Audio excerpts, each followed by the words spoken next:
Revision को आगे बढ़ाते हुए हम लोग आज एनर्जी इंटरेक्शन के बारे में डिस्कस करेंगे।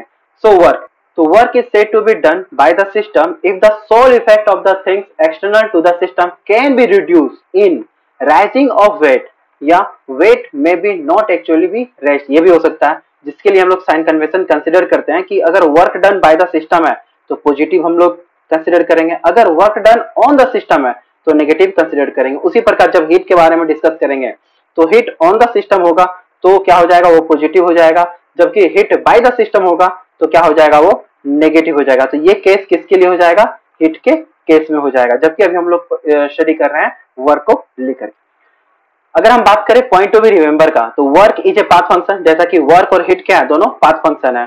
तो वर्क इनएग्जैक्ट भी है और इम्परफेक्ट डिफरेंशियल भी है, और work is a not a property, जबकि प्रॉपर्टी क्या क्या था, प्रेशर था, वॉल्यूम था, टेम्परेचर था, जबकि वर्क और हीट क्या है, ये दोनों प्रॉपर्टी नहीं है, क्योंकि ये दोनों पाथ फंक्शन है। अगर हम बात करें क्वासी स्टैटिक्स यानी कि रिवर्सिबल का बात करेंगे, जहां पे फ्रिक्शन लेस हो, तो प्रोसेस अगर डन अगर हो तो उसको कैलकुलेट कैसे करेंगे, तो सर इंटीग्रेशन पीडीवी से इंटीग्रेट करके हम लोग क्या करेंगे, वर्क को निकाल लेंगे, जिसका डायग्राम हम लोग किस पे प्लॉट करेंगे, तो वॉल्यूम एक्सिस पे प्लॉट करेंगे। तो इसके लिए कंडीशन क्या क्या अप्लाई होना चाहिए, तो इसके लिए कंडीशन पहला है कि सिस्टम मस्ट बी क्लोज होना चाहिए, दूसरा प्रोसेस मस्ट बी रिवर्सिबल होना चाहिए, तीसरा work should be cross the boundary. उसी प्रकार अगर पॉइंट टू बी रिमेंबर का बात करें तो इफ प्रोसेस बिकम्स इरिवर्सिबल, अब तक तो हम लोग रिवर्सिबल के बारे में बात किए, अगर प्रोसेस इरिवर्सिबल है तो इरिवर्सिबिलिटी के लिए क्या क्या रीजन होना चाहिए, तो उसमें क्या था, क्वासी स्टैटिक इक्विलिब्रियम होना चाहिए विथ फ्रिक्शन लेस, जबकि यहाँ पे होना चाहिए क्वासी इक्विलिब्रियम विथ फ्रिक्शन होना चाहिए, नॉन इक्विलिब्रियम प्रोसेस होना चाहिए, तब जाके जो मेरा वर्क डन होगा उसके लिए जो प्रेशर यूज करेंगे वो एक्सटर्नल प्रेशर यहाँ पे यूज करेंगे। अगर वही रिवर्सिबल होता तो जितना एक्सटर्नल होता उतना ही इंटरनल प्रेशर होता। अगर हम जितने भी वेरियस प्रोसेस है उसका अगर पीवी डायग्राम को देखें तो यहाँ आपको पीवी डायग्राम दिख रहा है, this is a PV diagram of all process. अगर पहला प्रोसेस अगर प्रेशर कांस्टेंट है तो जिसके लिए के क्या लेंगे, 0, जिसके लिए अगर मैं बगल में भी बात करूं, बगल में भी बनाऊं, तो ये है जहां पे के मेरा क्या होगा, 0 होगा। दूसरा क्या, वॉल्यूम कांस्टेंट है, जहां पे के मेरा क्या हो जाएगा, इनफिनाइट हो जाएगा, के मेरा क्या हो जाएगा, इनफिनाइट हो जाएगा, ठीक है।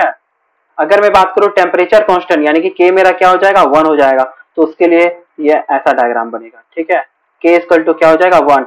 अगर हम पॉलीट्रॉपिक का बात करेंगे तो के इक्वल टू क्या हो जाएगा, एन हो जाएगा, के इक्वल टू एन हो जाएगा। अगर मैं बात करूं एडियाबेटिक के लिए तो के इक्वल टू मेरा क्या हो जाएगा, गामा हो जाएगा। तो इस प्रकार इतना प्रोसेस का हम लोग ये पीवी डायग्राम को रिप्रेजेंट करते हैं।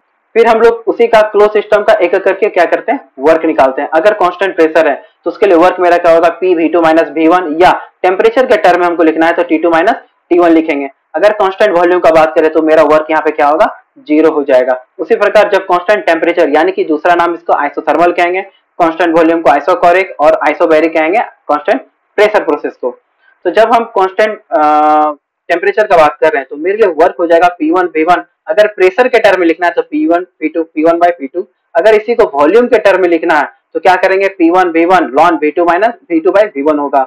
अगर हम MRT के टर्म में लिख रहे हैं तो P1 lawn P1 bye P2, और MRT वॉल्यूम के टर्म में लिख रहे हैं तो V2 बाय V1 को लिखेंगे।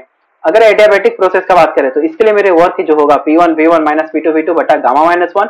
अगर इसी को हम टेम्परेचर के टर्म में लिखे तो MR T1 माइनस T2 बटा गामा माइनस 1। पॉलीट्रॉपिक में कुछ नहीं, जहां गामा था वहां क्या हो जाएगा, एन हो जाएगा। देखो सेम वर्क है तो work equal to P1 V1 minus P2 V2 by n minus 1। अगर टेम्परेचर के टर्म में लिख रहे हैं तो MR T1 माइनस T2 बटा गामा माइनस 1 हम लिखेंगे।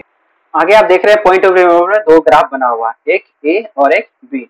तो ए रिप्रेजेंट कर रहा है रिवर्सिबल क्लोज सिस्टम प्रोसेस को, जहां पे हम लोग जानते हैं कि वर्क जो मेरा होगा इंटीग्रेशन पीडीवी, जहां पे एक्सटर्नल प्रेशर इंटरनल प्रेशर के बराबर होगा। जबकि जो बी जो ग्राफ आपको दिख रहा है वो इरिवर्सिबल क्लोज सिस्टम प्रोसेस का, जहां पे मैं क्या सिर्फ यूज करता हूं, एक्सटर्नल वर्क, जहां पे एक्सटर्नल वर्क इंटरनल वर्क बराबर नहीं होता है। अब तक हम लोग क्लोज सिस्टम के बारे में पढ़े थे, अब हम बात कर रहे हैं ओपन सिस्टम। जब भी क्लोज सिस्टम का वर्क हम निकालते थे तो क्या करते थे, इंटीग्रेशन पीडीवी, और जो भी ग्राफ प्लॉट होता था वॉल्यूम एक्सिस में होता था। जब हम ओपन सिस्टम वर्क बात करेंगे तो माइनस इंटीग्रेशन वीडीपी होता है, ठीक है। तो इस पे ग्राफ कहाँ प्लॉट होगा, प्रेशर एक्सिस की तरफ ग्राफ प्लॉट होगा। तो आप यहाँ देख सकते हो कि integration D W equal to initial pressure to final pressure minus V D P. आप देखो यहाँ पे पिक्चर में भी दिखाया हुआ है कि जो प्रेशर की ओर हम क्या कर रहे हैं, ग्राफ को प्लॉट कर रहे हैं, वही मेरा क्या हो जाएगा, उस सिस्टम का वर्क हो जाएगा। तो पॉइंट टू रिमेंबर में यहाँ रिमेंबर कर रहा है कि the close system work is obtained by floating on volume axis. अगर हम ओपन सिस्टम वर्क के बारे में बात करें तो फ्लोट आप कहाँ करोगे, प्रेशर एक्सिस में करोगे। नेक्स्ट दे रहे हैं हीट स्पेसिफिक रेशियो, जिसके लिए जनरल फॉर्मूला हमें पता है Q equal to MC del T, जहाँ Q हीट है, M मास है, C क्या स्पेसिफिक हीट है।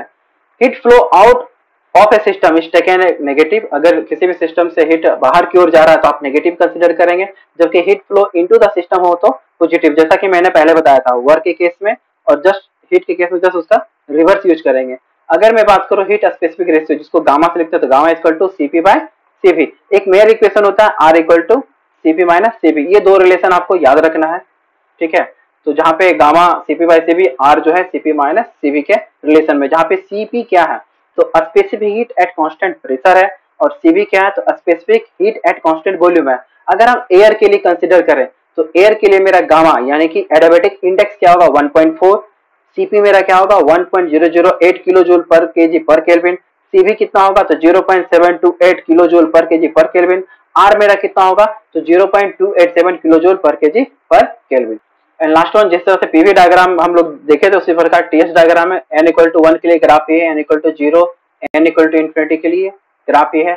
R को रिप्रेजेंट करेंगे हमेशा कैरेक्टरिस्टिक गैस कांस्टेंट। अगर R पे बार लगा हुआ है that means this is a universal gas constant. So thank you.